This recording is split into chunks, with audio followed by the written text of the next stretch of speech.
How to select a monocular. A monocular is a small, low-powered telescope that you hold in your hand like a set of binoculars.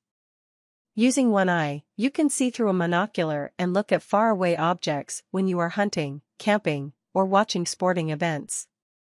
You can also use a monocular as a magnifier to hold over text that is hard to read. You can select a monocular by looking at the magnification power as well as the size and weight of the monocular. You should also shop around for the monocular and try a few options so you can find one that is high quality and within your budget. Part 1. Looking at the magnification power and the lens. 1. Decide how much magnification power you need. The magnification power of the monocular will affect how far and how detailed you can see something. Monoculars with higher magnification power will let you see further and in more detail. Most monoculars have a magnification power of 5x to 8x.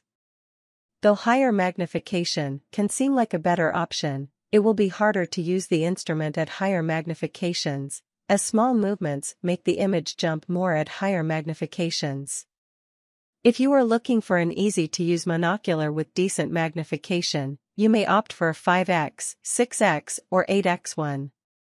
If you want monoculars with higher magnification power, you may go for a monocular with a 9x or a 10x magnification.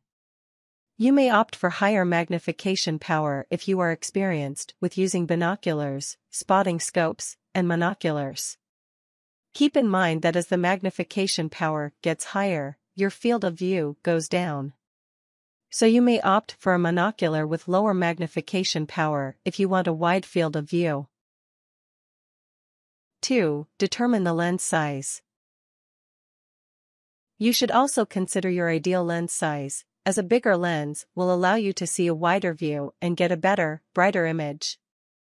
A smaller lens may not have as good of a view, but they are easier to use and less bulky. Most monoculars will have a lens size of between 20 mm to 42 mm. You may find that monoculars come with a specific magnification power and lens size, such as an 8x25, which is a monocular with an 8x magnification and a 25 mm lens. You may try out several different monoculars with a set magnification power and lens size to get a sense of what you are looking for. 3. Check if the lens has a coating. Most monoculars have a lens that has an anti-glare coating on it. The coating on the lens can affect the image brightness and enhance or obscure your view through the monocular. There is a range of anti-glare coverage, from just the external elements to all the lenses fully coated.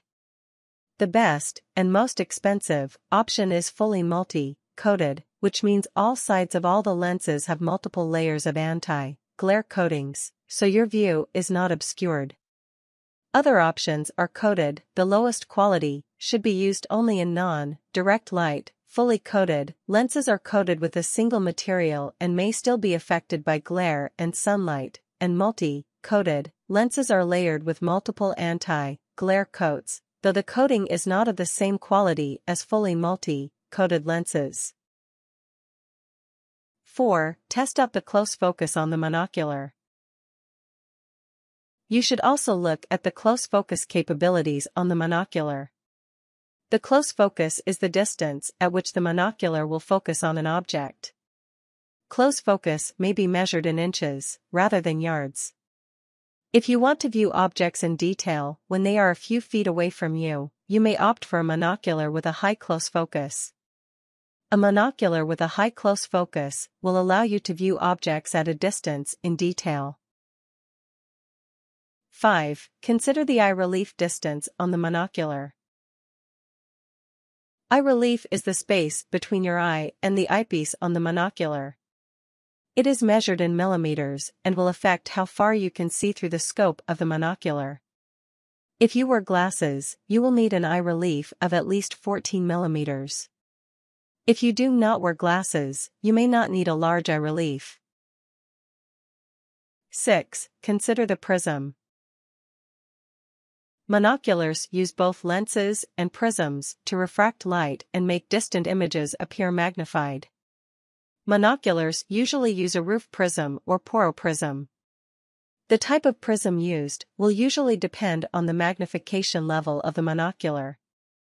If you are choosing a model with a higher magnification, the monocular will likely have a roof prism. This image will be more narrow and compact than one produced by a Porro prism. A Porro prism is the most commonly used. Porro prisms will give the image more depth and produce a brighter image than roof prisms. Part 2: Finding the ideal size, weight, and type. 1. Determine if you want a small or a large monocular. You should consider your ideal size for the monocular. A smaller-sized monocular will often fit in your pocket and can be a good portable device. A larger monocular may be bulkier and harder to carry, but it may also offer a sharper, brighter image. An 8x25 or 10x25 monocular are considered pocket or compact models. You can slip a compact monocular in your bag, in your pocket, or keep it in your car. Larger monoculars that are 9x30 or 10x42 may require a larger carrying bag and are often set up on a tripod. 2. Look at the weight of the monocular.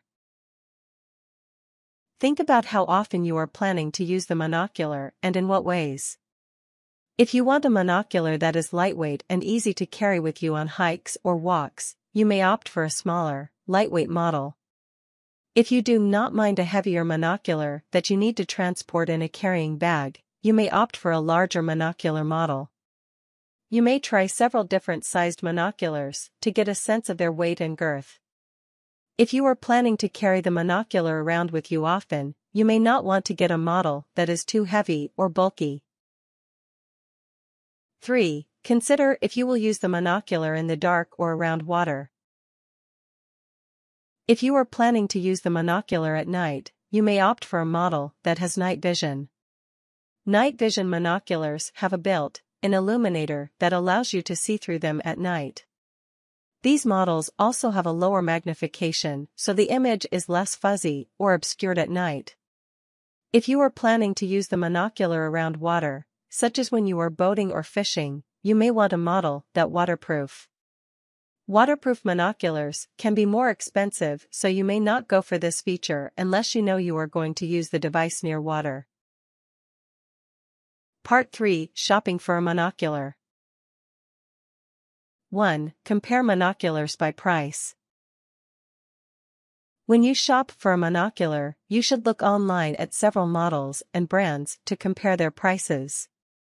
Take into consideration what you are looking for in terms of magnification power, the lens, the size, and the weight of the monocular.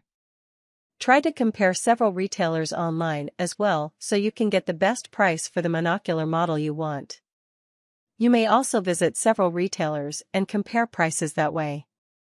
Talk to the salesperson about getting a price match or a reduced price on a monocular if you find the same model at a different retailer for a lower price.